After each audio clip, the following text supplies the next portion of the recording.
السلام علیکم ورحمۃ اللہ وبرکاتہ۔ ان الحمد للہ نحمده ونستعینه ونستغفره ونعوذ باللہ من شرور انفسنا ومن سیئات اعمالنا، من يهده الله فلا مضل له ومن يضلل فلا هادي له، واشهد ان لا اله الا الله وحده لا شريك له، واشهد ان محمدا عبده ورسوله۔ يا أيها الذين آمنوا اتقوا الله حق تقاته ولا تموتن إلا وأنتم مسلمون۔ يا أيها الناس اتقوا ربكم الذي خلقكم من نفس واحدة وخلق منها زوجها وبث منهما رجالا كثيرا ونساء، واتقوا الله الذي تساءلون به والأرحام إن الله كان عليكم رقيبا۔ يا أيها الذين آمنوا اتقوا الله وقولوا قولا سديدا يصلح لكم أعمالكم ويغفر لكم ذنوبكم ومن يطع الله ورسوله فقد فاز فوزا عظيما، أما بعد فإن أصدق الحديث كتاب الله وأحسن الهدي هدي محمد صلى الله عليه وسلم، وشر الأمور محدثاتها وكل محدثة بدعة وكل بدعة ضلالة وكل ضلالة في النار۔ حاضرین، آج کے دن سے ہم اپنے ہفتہ واری درس میں عقیدے کی اس کتاب کو بنیاد بنا کر عقیدے پر درس کا آغاز کر رہے ہیں۔ یہ کتاب جو آپ کے سامنے موجود ہے، دراصل کتاب التوحید شیخ الاسلام محمد بن عبد الوہاب رحمۃ اللہ علیہ کی کتاب کتاب التوحید کی شرح ہے، جس کا نام القول المفید ہے۔ شرح کرنے والے فقیہ عصر محمد بن صالح العثیمین رحمۃ اللہ علیہ ہیں۔ کتاب کی اس شرح کو جو بڑی عمدہ شرح گردانی گئی ہے، شمار کی گئی ہے، اس شرح کو مزید منظم انداز میں ترتیب سے پیش کرنے کے لیے بعض اعمال اس میں انجام دیا ہے شیخ ہیثم بن محمد سرحان حفظہ اللہ نے، جو کہ مسیح نبی کے سابق مدرس ہیں۔ دراصل یہ کتاب عربی زبان میں ہے، اس کا ترجمہ جامعہ اسلامیہ مدینہ منورہ میں بروقت پی ایچ ڈی میں پڑھنے والے ایک طالب علم محفوظ الرحمن بن محمد خلیل الرحمن حفظہ اللہ نے کیا ہے۔ اس کتاب پر نظر ثانی، اس ترجمے پر نظر ثانی ہندوستان کے مشہور عالم دین فضیلت الشیخ محمد اشفاق سلفی حفظہ اللہ، جو ہندوستان کا کہہ لیں پہلا سلفی اقامتی مدرسہ دارالعلوم احمدیہ سلفیہ دربھنگا بہار کے مدرس ہیں۔ فن کے تعلق سے کہ فن عقیدہ، عقیدہ توحید ہمیں پڑھنا کس قدر ضروری ہے، زیادہ گفتگو نہیں کرنا چاہوں گا، صرف اتنا کہنا چاہتا ہوں کہ یہ علم سب سے اشرف علم ہے، کیونکہ اس علم کا تعلق اللہ رب العالمین کی معرفت سے ہے۔ ہم اللہ رب العالمین کی معرفت اس کو پہچانتے ہیں، معرفت حاصل کرتے ہیں، اللہ رب العالمین کے کیا حقوق ہیں اور اللہ رب العالمین کی توحید میں کیا چیزیں مخالفت کرتی ہیں، مخالف ہیں، ان کا علم ہمیں اس فن سے، اس علم عقیدہ سے ہوتا ہے۔ کیا کیا چیزیں اس فن کی اہمیت کے لیے بیان کی جائیں، بعض چیزیں آپ کو دوران درس کتاب میں نظر آئیں گی، اس لیے زیادہ کچھ نہ کہتے ہوئے میں کتاب کا آغاز کرتا ہوں۔ کتاب میں پیج نمبر 3 سے ہم شروع کرتے ہیں۔ چونکہ آج اس کتاب کا یہ پہلا درس ہے، اس لیے میں نے اس پہلے درس میں خطبہ مسنونہ مکمل پیش کی آپ کے سامنے۔ خطبہ مسنونہ کے بعد آگے لکھتے ہیں، کتاب شروع کرنے سے پہلے ہر طالب علم کے لیے اہم ہدایات ہیں۔ ہم کتاب پڑھ رہے ہیں، تو کتاب شروع کرنے سے پہلے چند ہدایات درج کیے گئے ہیں، انہیں ہم پڑھ لیں۔ پہلی ہدایت یہ ہے کہ متن کتاب التوحید کو، یعنی کتاب التوحید جو اصل کتاب ہے، اس کے جو اصل الفاظ ہیں ان الفاظ کو اچھی طرح حفظ کرنا۔ عربوں میں آپ دیکھیں گے مختصر سی کتاب ہے کتاب التوحید، لیکن اس میں توحید کے تمام مباحث اور اہم چیزیں بیان کر دی گئی۔ عربوں میں آپ دیکھیں گے کہ بچے کو کتاب التوحید یاد ہے، بچے کو کتاب التوحید یاد ہے، باقاعدہ وہاں پر اس کتاب کے حفظ کی مستقل کلاسیں چلتی ہیں، حرمین میں، مسجد نبوی میں بھی اور مسجد حرام کے اندر اور دیگر مساجد کے اندر بھی۔ تو پہلی ہدایت کے طور پر انہوں نے لکھا کہ متن کتاب التوحید کو اچھی طرح حفظ کرنا۔ کہا جاتا ہے احفظ فکل حافظ امام، حفظ کرو، یاد کرو، کیونکہ ہر حافظ امام ہوتا ہے۔ آپ کسی کتاب کو جب یاد کر لیں گے تو اس کتاب کی باریکیاں بھی آپ کو دھیرے دھیرے اچھی طرح سمجھ میں آنے لگیں گی، اس فن کی باریکیاں آپ کو سمجھ میں آنے لگیں گی، اور اس ایک وقت آئے گا کہ آپ اس فن کے ماہر بن جائیں گے، امام بن جائیں گے۔ دوسری ہدایت انہوں نے یہ درج کی ہے کہ ہر آیت سے وجہ استدلال، یعنی کوئی آیت ہے، کوئی حدیث ہے، حدیث اور آیت سے جو بات بیان کرنا چاہتے ہیں کہ اس حدیث سے بیان کرنا یہ مقصود ہے، اس آیت سے یہ بیان کرنا مقصود ہے، تو جو مقصود ہے وہ آیت کے کس ٹکڑے سے نکلتی ہے وہ بات، یا کیسے نکال سکتے ہیں ہم اس کو وجہ استدلال کہتے ہیں، کہ استدلال کا طریقہ، استدلال کا راستہ کیا ہے، وہ دلیل ہم کہاں سے پکڑ رہے ہیں، کس ٹکڑے سے پکڑ رہے ہیں، کس انداز میں پکڑ رہے ہیں، اور بعد میں اس کے ذکر کرنے کے اسباب کی معرفت حاصل کرنا۔ تو یہ معلوم ہو کہ دلیل سے ہم مطلب کی بات کہاں سے نکال رہے ہیں، اور یہ معلوم کریں کہ جو باب ہے جس تعلق سے یہ درس دیا جا رہا ہے، درس ہے، کوئی ایک درس ہے، اس میں جو باتیں بیان کی گئیں ان باتوں میں اس حدیث کو لایا گیا تو کیا مناسبت ہے، دلیل جو لائی گئی ہے، قرآن کی آیت جو لائی گئی ہے، باب سے اور دلیل سے دونوں کی کیا مناسبت ہے، دونوں میں کیا ربط ہے، کیا تعلق ہے، تو اس کا علم حاصل کرنا چاہیے۔ تیسری ہدایت، ہر باب کو کتاب التوحید میں ذکر کرنے کے اسباب، کہ اس باب کو کتاب التوحید میں کیوں ذکر کیا گیا ہے، ہیڈنگ لگتی ہے، باب یعنی جو ہیڈنگ لگتی ہے، شرک کا بیان، توحید کا بیان، تو اس باب کو کتاب التوحید میں کیوں ذکر کیا گیا، کتاب التوحید سے اس باب کا کیا تعلق ہے، اس کے اسباب اور اس کی مناسبت، اور کتاب سے ربط کو کہ کتاب سے اس باب کا کیا تعلق ہے۔ پوری کتاب کتاب التوحید ہے، اس کے اندر ایک باب ہے توحید کے وجوب کا بیان، اب اس باب کا اصل کتاب سے کیا تعلق ہے یہ ہمیں جاننا چاہیے۔ چوتھی ہدایت کہتے ہیں اس کتاب کی متعدد شروحات میں سے کسی ایک شرح پر ذہن کو مرکوز کرنا، چونکہ اس کتاب کی بہت ساری شرحیں لکھی گئی ہیں، لہذا کسی ایک شرح کو آدمی اصل بنائے اور اس اصل شرح کے ذریعے کتاب کو سمجھتا جائے، تاکہ معلومات ایک دوسرے سے خلط ملط نہ ہو۔ مختلف شروحات آدمی ایک ساتھ پڑھنے لگے گا تو معلومات یہاں وہاں ہو جائیں گے، اس لیے ایک شرح کو اصل بنا کر چلے۔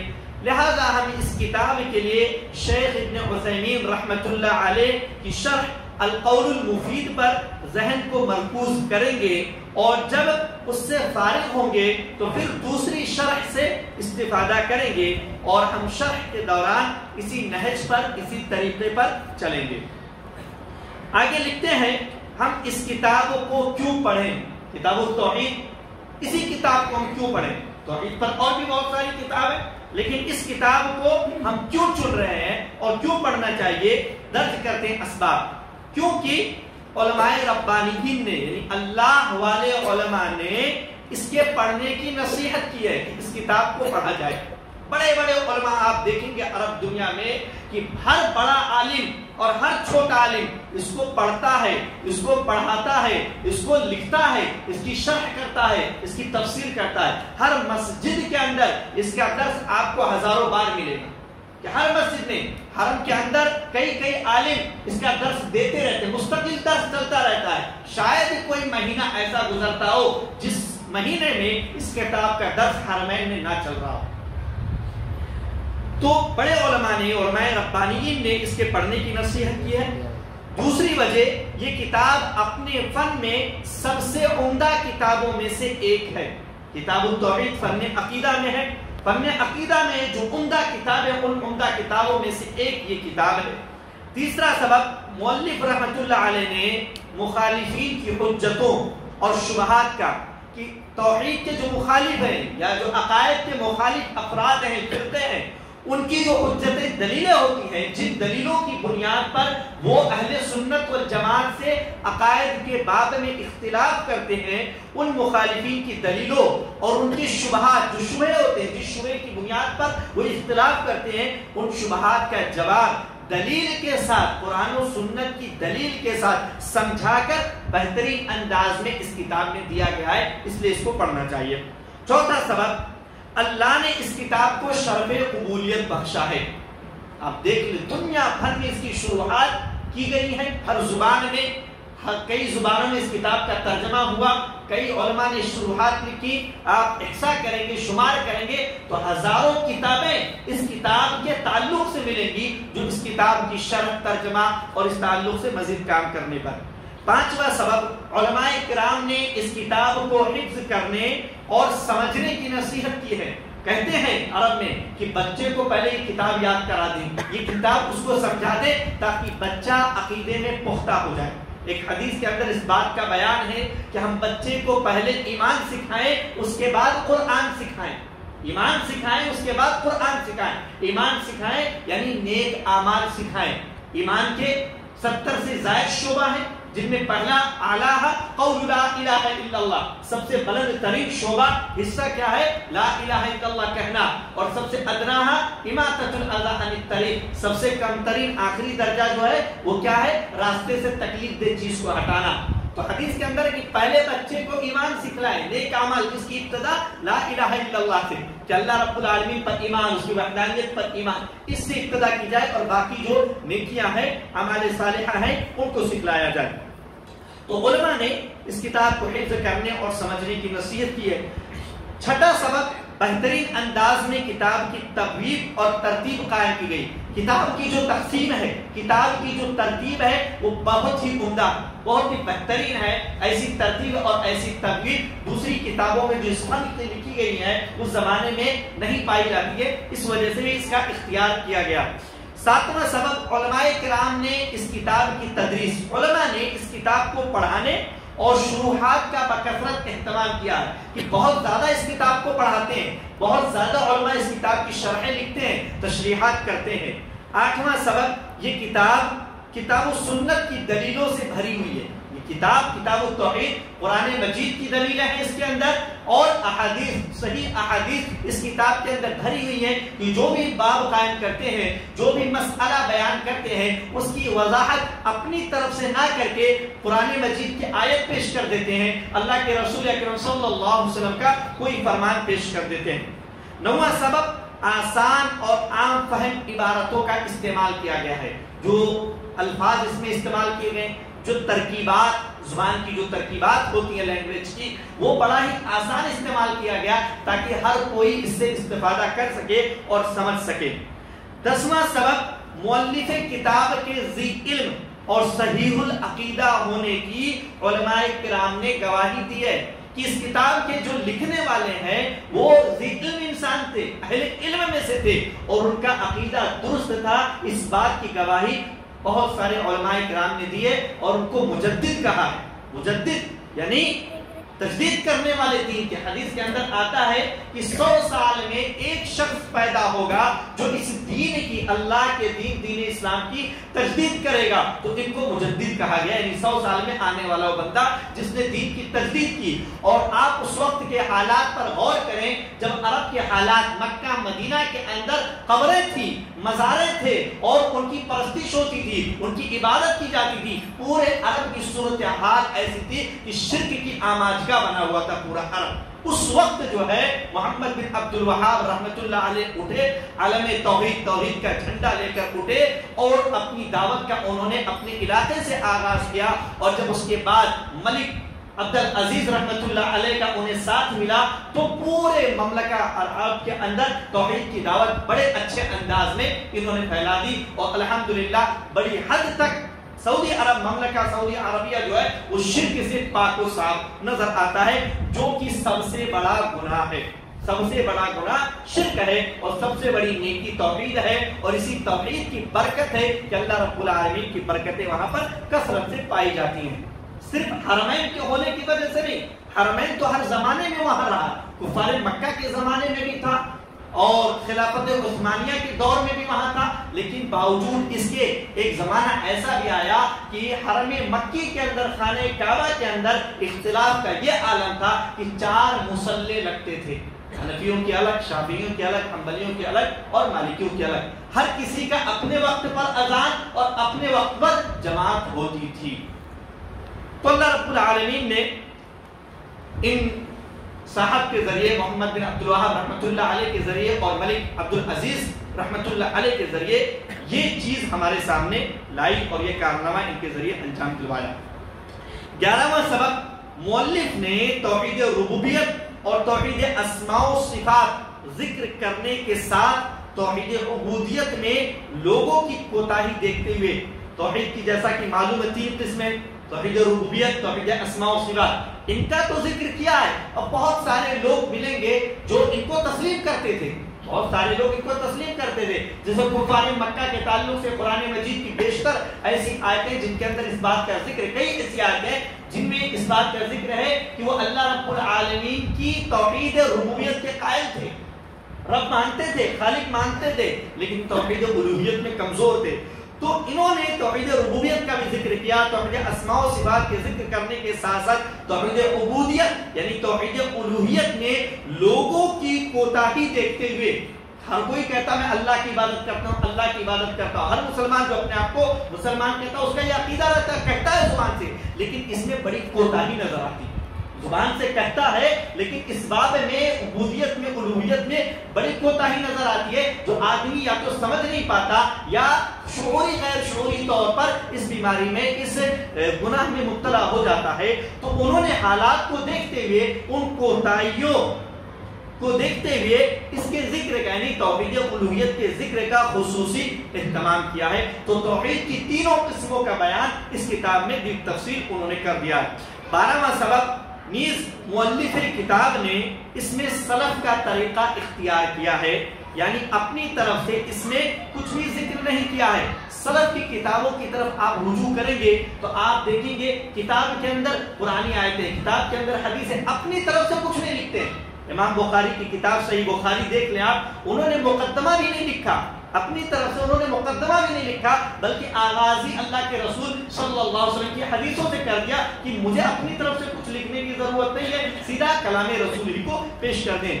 تو سلف کی کتابوں کا یہ امتیاز رہا کہ وہ اپنی جانب سے کچھ زیادہ نہیں لکھتے یا نہ لکھتے تھے، سیدھا اللہ کی، جیسا کہ اس کتاب کے اندر بھی یہ چیز ملے گی، اللہ کا کلام اور رسول صلی اللہ علیہ وسلم کا کلام پیش کر دیتے تاکہ آدمی اس سے متاثر ہو۔ انسان کا دل، انسان جو فطری طور پر متاثر ہوتا ہے وہ کلام الہی سے اور کلام رسول سے، تو ڈائریکٹ وہ اسے پیش کرتے تاکہ درمیان میں کوئی چیز حائل اور رکاوٹ نہ بنے۔ تو کتاب میں مؤلف رحمۃ اللہ علیہ نے سلف کے اسی طریقے کو اختیار کیا، یعنی اپنی طرف سے اس میں کچھ بھی ذکر نہیں کیا ہے، جیسا کہ امام بخاری رحمۃ اللہ علیہ نے اپنی صحیح میں کیا کہ اپنی طرف سے کچھ نہیں پیش کیا بلکہ سیدھے کلام رسول صلی اللہ علیہ وسلم کو پیش کر دیا۔ صفحہ نمبر 4 اب شروع ہوتا ہے۔ اس صفحہ نمبر 4 سے لے کر صفحہ نمبر 11 تک کتاب میں موجود باتوں کی فہرست بیان کی گئی، فہرست دی گئی کتاب میں کیا کیا چیزیں ہیں، لہذا فہرست پڑھنے کی ضرورت نہیں ہے، ہم اصل کتاب پر آتے ہیں اور فہرست ساتھ ساتھ چلتی رہے گی، عناوین ہمیں فہرست کے ملتے رہیں گے۔ لہذا صفحہ نمبر 12 سے آغاز کرتے ہیں۔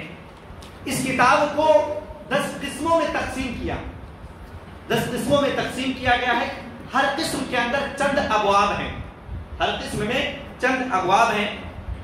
لہذا پہلی قسم ہے جسے انہوں نے مقدمہ لکھا ہے اور اس میں 5 ابواب ہیں، کتاب التوحید کی پہلی قسم جسے انہوں نے مقدمہ لکھا، اس میں 5 ابواب ہیں مقدمے میں، اور دراصل یہ کہیں کہ اس کتابے میں مقدمہ ہے ہی نہیں، جیسا کہ ہم نے بیان کیا مقدمہ مؤلف لکھتا ہے اور کتاب کے اندر وہ کیا بیان کر رہے ہیں، کیا بیان کرنا چاہتے ہیں، ان چیزوں کی وضاحت کرتے ہیں، یا کوئی اور صاحب عالم زمانے کا لکھتا ہے اور وہ وضاحت کرتا ہے کہ کتاب کس فن میں ہے، کیا باتیں، کہ اس کتاب کی کیا اہمیت ہے، مؤلف کی علمی طور پر کیا حیثیت ہے، یہ ساری باتیں ذکر کرتے ہیں۔ لیکن مؤلف رحمۃ اللہ علیہ نے جیسا کہ ابھی ذکر کیا گیا سلف کا طریقہ انہوں نے اختیار کیا، مقدمے کو نہیں رکھا، ڈائریکٹ اصل کتاب اور اصل باتیں پیش کرنے لگے ہیں۔ تو اس کتاب میں مقدمہ ذکر نہیں کیا گیا تو انہوں نے سوال قائم کیا کیوں نہیں کیا گیا؟ تو بعض اسباب کہتے ہیں یہ بعض نساخ سے چھوٹ گیا۔ نساخ یعنی نقل کرنے والے، پہلے پرنٹنگ پریس تو تھا نہیں، تو پہلے لوگ لکھتے تھے، کتاب ایک لکھی مؤلف نے، دوسرا نقل کرنے والے ہوتے تھے ناسخ، جن کو نساخ کہتے ہیں، وہ نقل کرتے تھے اس کو۔ تو جو نقل کرنے والے تھے یہ کہتے ہیں کہ مؤلف نے مقدمہ لکھا تھا، لیکن جو ناسخ تھے، نسخ کرنے والے، نقل کرنے والے، انہوں نے چھوڑ دیا، کیونکہ بعض نسخوں میں کتاب کے اور نسخے جو قلم سے لکھے ہوئے ان کو نسخہ کہتے ہیں، قلم سے لکھا ہوا مخطوطات کہتے ہیں، قلم سے لکھے ہوئے، جو ہاتھ سے لکھے ہوئے مخطوطات کہتے ہیں۔ تو جو اور مخطوطات ہیں اس کتاب کے، اس میں شروع میں بسم اللہ، الحمدللہ اور نبی صلی اللہ علیہ وسلم پر درود و سلام موجود ہے، یعنی وہ مقدمے کی جگہ ہے، مقدمے کی جگہ پر یہ باتیں درج ہیں، الحمدللہ، بسم اللہ، الحمدللہ والصلاۃ والسلام علی رسول اللہ۔ تو وہ نقل کرنے والے نے اس کو چھوڑ دیا اور اصل کتاب نقل کر دی۔ دوسری وجہ کہتے ہیں صرف عنوان پر اکتفا کیا ہے، عنوان یہ کتاب التوحید، صرف یہی مقدمے کی بات ہے، یہی مقدمہ ہے، کیونکہ کتاب کا موضوع ہی توحید ہے، تو لکھ دیا کتاب التوحید، یہی مقدمہ ہے، اب اصل مباحث، اصل باتیں شروع کرتے ہیں۔ تیسری وجہ یہ کہتے ہیں کہ امام بخاری رحمۃ اللہ علیہ کی پیروی کی گئی ہے، جنہوں نے اپنی صحیح میں، یعنی صحیح بخاری کے اندر کوئی مقدمہ بیان نہیں کیا ہے، اور مؤلف نے چاہا کہ لوگوں کا براہ راست تعلق، ڈائریکٹ تعلق قرآن و حدیث سے ہو جائے، بیچ میں کوئی اور چیز حائل رکاوٹ نہ ہو، ڈائریکٹ ان کا تعلق قرآن و حدیث سے ہو جائے۔ چوتھا سبب بیان کرتے ہیں کتاب کے ابتدائی 5 ابواب مقدمے ہی کے مانند ہیں، کہ ابتدا کے جو 5 ابواب ہیں آپ ان کو مقدمہ سمجھ لیں، اسی لیے پہلے انہوں نے کہا مقدمہ جس میں 5 ابواب ہیں۔ کہتے ہیں توحید کی تعریف، کتاب التوحید ہے تو پہلے اس کی وضاحت ہو رہی ہے، کتاب سمجھتے ہیں کہ کتاب کسے کہتے ہیں، توحید، توحید کی تعریف۔ لغت میں ڈکشنری میں لفظ توحید فعل یعنی ورب، وحد یوحد توحیدا کا مصدر ہے، روٹ ورڈ، مصدر یعنی روٹ ورڈ ہے۔ کہا جاتا ہے وحد الشیء یعنی کسی چیز کو ایک ماننا، توحید کسی چیز کو ایک ماننا۔ شریعت میں تو ڈکشنری کے حساب سے ہوا، شریعت میں توحید کسے کہتے ہیں؟ شریعت میں اللہ عز و جل کو اس کی تمام خصوصیات یعنی توحید ربوبیت، توحید الوہیت اور اسماء و صفات میں ایک ماننا، کہ ربوبیت میں اکیلا ہے، اسماء و صفات میں اکیلا ہے اور الوہیت میں اکیلا ہے، اس کے جیسا ان میں کوئی نہیں ہے۔ توحید کی 3 قسمیں، پہلی قسم توحید ربوبیت، اللہ سبحانہ و تعالی کو اس کے تمام افعال میں اکیلا ماننا، اللہ کے کاموں میں اللہ کو اکیلا ماننا، یہ توحید ربوبیت کہلاتا ہے۔ یا صفت خلق یعنی پیدا کرنے، ملک یعنی بادشاہت اور تدبیر یعنی انتظام و انصرام، کائنات کا نظام چلانے وغیرہ میں اللہ عز و جل کو اکیلا ماننا۔ رب لفظ جو ہے، اس رب لفظ میں 4 باتیں شامل ہیں۔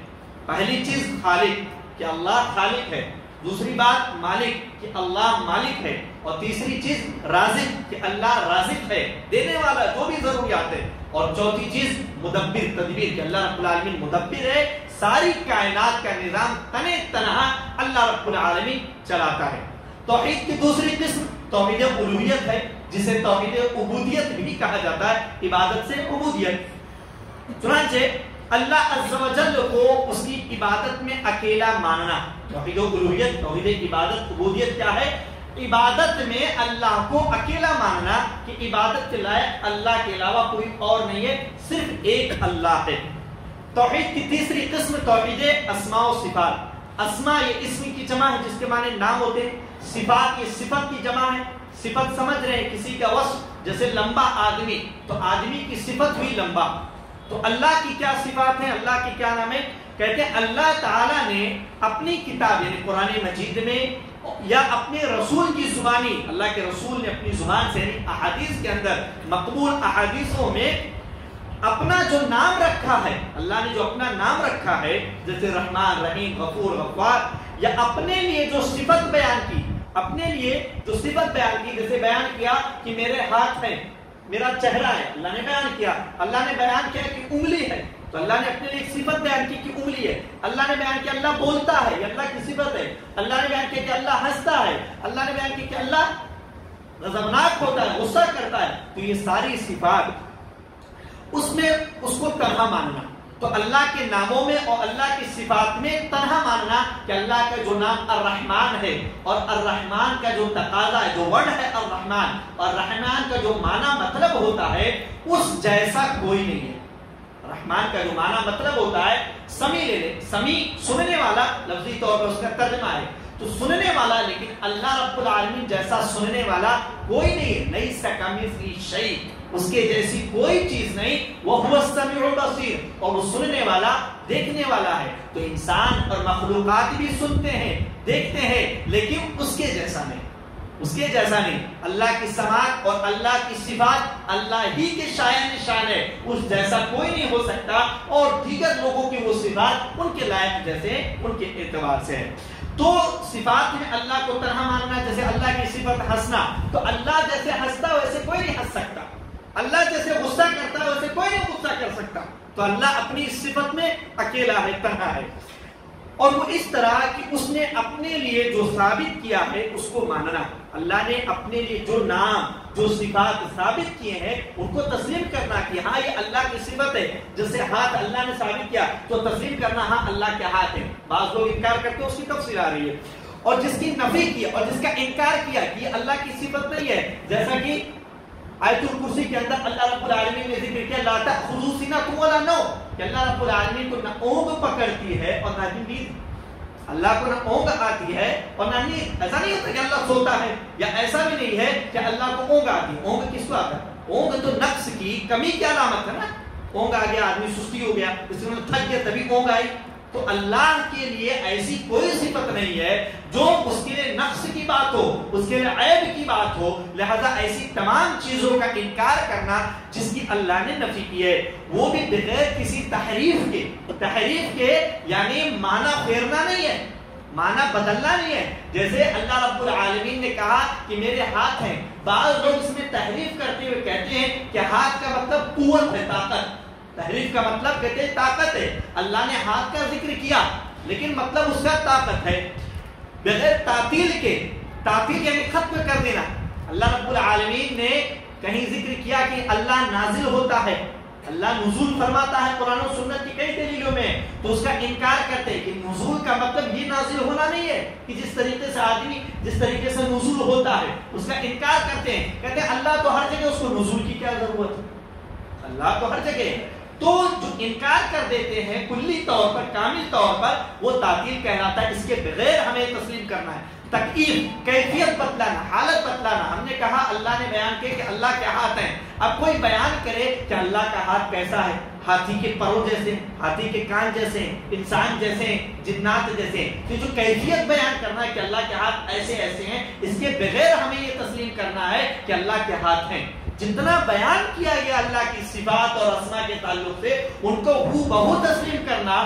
صفات کے باب میں اہل السنہ والجماعہ کا یہ مذہب ہے، یہ مسلک ہے، یہ عقیدہ ہے کہ صفات کے تعلق سے جو دلیلیں قرآن و سنت کی آئی ہوئی ہے، ان روحا کما جاءت، ان کو ویسے ہی گزار دیں جیسے ہے، وہ جیسے آئی ہے ویسے گزار دیں. کہ اگر آیت میں آیا کہ اللہ کے ہاتھ ہے، ہاتھ مانتے ہوئے گزار دیں، اس کی کیفیت نہیں بیان کرنی. اسی وجہ سے جب امام مالک رحمۃ اللہ علیہ سے سوال کیا گیا کہ الرحمن علی العرش استوى کیف استوى، کہ رحمان اللہ عرش پر مستوی ہے، کیسے مستوی ہے، تو امام مالک رحمۃ اللہ علیہ نے جواب میں کہا الاستواء غیر مجهول یا الاستواء معلوم، کہ استوا اللہ مستوی ہے یہ معلوم ہے، یہ دلیل ہے قرآن کی کہ اللہ مستوی، یہ معلوم ہمیں، ہم اس کو تسلیم کرتے ہیں. والکیف بھی مجہول، اس کی کیفیت مجہول ہے. کیسے مستوی ہے؟ ٹانگ پر ٹانگ رکھ کر، ہاتھ کو سر پر رکھ کر، چہرے پر رکھ کر، کیسے؟ یہ کیفیت. جیسے میں بیٹھا ہوں تو معلوم ہے ایسے بیٹھا ہوں. اللہ کیسے مستوی ہے یہ ہمیں نہیں معلوم.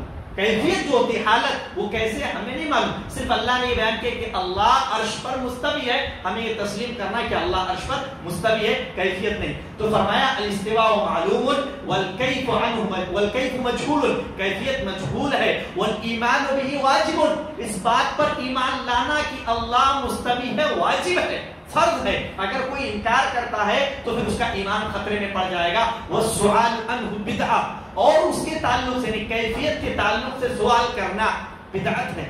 آدمی کو نہیں معلوم پوچھ لیا تو ہم نے بیان کیا کہ قرآن و حدیث میں کیفیت کا ذکر نہیں ہے، بات وہیں پر ختم ہو گئی. اب مزید اس میں کریدنا، بال کی کھال نکالنا کہ اللہ کے ہاتھ ہے تو ہاتھ کہیں رکھا ہوگا، اللہ کے قدم ہے تو قدم کہیں رکھا ہوگا، اللہ کی انگلیاں ہے تو انگلیاں کہیں رکھا ہوگا، چہرہ ہے تو چہرہ کس طرف ہوگا. تو بال کی کھال نکالنا، اس سے اس طرح کے سوالات کرنا بدعت ہے. دین میں نئی ایجاد ہے اور ہر بدعت گمراہی ہے جو گمراہی جہنم کی طرف لے جانے والی ہے. تو جن کا اللہ نے نفی کیا ہے کہ اللہ کے لائق نہیں، ان کا انکار کرنا، جن کو ثابت کیا ان کو تسلیم کرنا، بغیر تحریف کے، بغیر تعطیل کے، بغیر تکییف کے اور بغیر تمثیل یعنی تشبیہ کے. تشبیہ نہیں دے سکتے ہم کہ اللہ کے ہاتھ فلاں کی طرح ہے، اللہ کی سماعت فلاں کی طرح ہے. تشبیہ نہیں دے سکتے ہم. اللہ کی صفات کی تشبیہ دوسروں سے کسی اور سے نہیں دے سکتے، کیونکہ لیس کمثلہ شیء، اس کے جیسی کوئی چیز نہیں ہے، اس کے جیسی کوئی چیز نہیں. تشبیہ کی کوئی بات ہی نہیں. تشبیہ کے لیے ہوتا یہ ہے کہ جس سے تشبیہ دے رہے اور جس کی تشبیہ دے رہے دونوں میں کوئی چیز کامن ہونی چاہیے. جیسے ہم نے کہا زید کالاسد، زید شیر کی طرح ہے، تو زید کو ہم نے شیر سے تشبیہ دی، شیر کی طرح بیان کیا. وجہ کیا ہے؟ جس طرح شیر بہادر ہوتا ہے زید بھی بہادر ہے، اس لیے ہم نے کہا زید کالاسد، زید شیر کی طرح ہے. لیکن اللہ اور کسی مخلوق کے تعلق سے ایسا کوئی تصور نہیں ہے کہ اللہ کی کسی صفت میں کوئی مخلوق اللہ جیسا ہو جائے، یہ ناممکن ہے. اسی لیے لیس کمثلہ شیء، اس کی جیسی کوئی چیز نہیں ہے. آگے لکھتے ہیں کتاب التوحید ہے، اس میں توحید الوہیت بھی ہے. الوہیت یعنی عبادت ہے، عبودیت. کہتے ہیں عبادت کا اطلاق دو چیزوں پر ہوتا ہے. عبادت جو بولا جاتا ہے تو دو چیزیں اس کے اندر ہوتی ہیں، ایک عامل یعنی عبادت کرنے والا، عمل کرنے والا، اور دوسرا عمل جو عبادت کر رہا. جیسے عامل ایک مصلی نماز پڑھنے والا، اور دوسری چیز الصلاۃ نماز. تو پہلی چیز عامل یعنی تعبد، یعنی محبت و تعظیم کے جذبے سے سرشار ہو کر. تعبد عبادت سے ہے، تعبد محبت کے جذبے سے بھرا ہوا ہے، تعظیم کے جذبے سے بھرا ہوا ہے کہ اللہ کو عظیم سمجھتا ہے، اس کی تعظیم کرتا ہے. ان دونوں جذبوں سے بھر کر اللہ کے اوامر، اللہ نے جو احکامات دیے، جو حکم دیے، ان کی بجا آوری، ان کو بجا لائے، ان کو کر لے. اور نواہی جن سے روکا ہے ان سے اجتناب کرتے ہوئے تواضع اختیار کرے، خاکساری اختیار کرے، عاجزی اختیار کرے. اللہ سے محبت ہے، تعظیم ہے، اس کے ساتھ ساتھ اللہ کے اوامر کو بجا لا رہا، منہیات سے، نواہی سے اجتناب کرتے ہوئے اللہ کے سامنے عاجز بندہ بن کر رہ رہا. عمل دوسری چیز، کی گئی عبادت، جو عبادت کی گئی یہ ایک اس میں جامع، عمل عبادت جو ہے یہ ایک اس میں جامع، یہ ایک جامع لفظ ہے، ایک جامع لفظ ہے جو ہر اس چیز کو شامل ہے. جامع نہیں جمع کرنے والا لفظ کہ بہت ساری چیزوں کو اس لفظ نے اپنے اندر جمع کر لیا. تو اس عبادت کے لفظ میں ہر اس چیز کو شامل مانا جائے گا جس سے اللہ محبت کرتا ہے. کسی عمل سے، کسی بات سے اللہ محبت کرتا ہے، وہ عبادت ہے. مسجد میں بیٹھنا یہ عبادت ہے، مسجد میں یا کلمات ادا کرنا اللہ اکبر یہ عبادت ہے. تو چاہے وہ عمل ہو یا زبان سے ادا کرنا، اس سے اگر اللہ محبت کرتا ہے یا راضی ہوتا ہے، پسند کرتا ہے اس عمل کو، اس چیز کو، خواہ یہ ظاہری جیسے نماز ہم پڑھ رہے ہیں دکھ رہا، یا باطنی اقوال ہو یا افعال، چاہے وہ اقوال ہو زبان سے بولے جانے والے کلمات، آدمی من میں دعائیں پڑھ رہا، اقوال باطنی چھپا کر، ظاہری آدمی زبان سے دعائیں پڑھ رہا ظاہری طور پر بلند آواز سے. تو اقوال یا اعمال چاہے ظاہری ہو، اعمال جیسے روزہ رکھنا وہ تو باطنی عمل ہے نا، روزہ رکھنا باطنی عمل ہے. ہم اگر روزہ نہ رکھیں تو دوسروں کو احساس نہیں ہوگا. تو باطنی اعمال ہو یا پھر اقوال ہو، دونوں چیزوں جن سے اللہ محبت کرتا ہے یا ان کو پسند کرتا ہے اسے عبادت کہتے ہیں. یہ قول ابن تیمیہ رحمۃ اللہ علیہ کا، عبادت کی تعریف جو کی گئی یہ ابن تیمیہ رحمۃ اللہ علیہ کی تعریف ہے. اتفاق کرنے سے آج کے درس کو اسی پر ختم کرتے ہیں انشاءاللہ العزیز. اگلے درس میں جو کہ اسی روز یعنی پیر ہی کے دن اسی جگہ پر انشاءاللہ العزیز منعقد ہوگا. اللہ رب العالمین سے دعا گو کہ ہم تمام لوگوں کو توحید میں پختگی پیدا کرنے کی توفیق عطا فرمائے. آمین. تقبل یا رب العالمین. وآخر دعوانا الحمدللہ رب العالمین.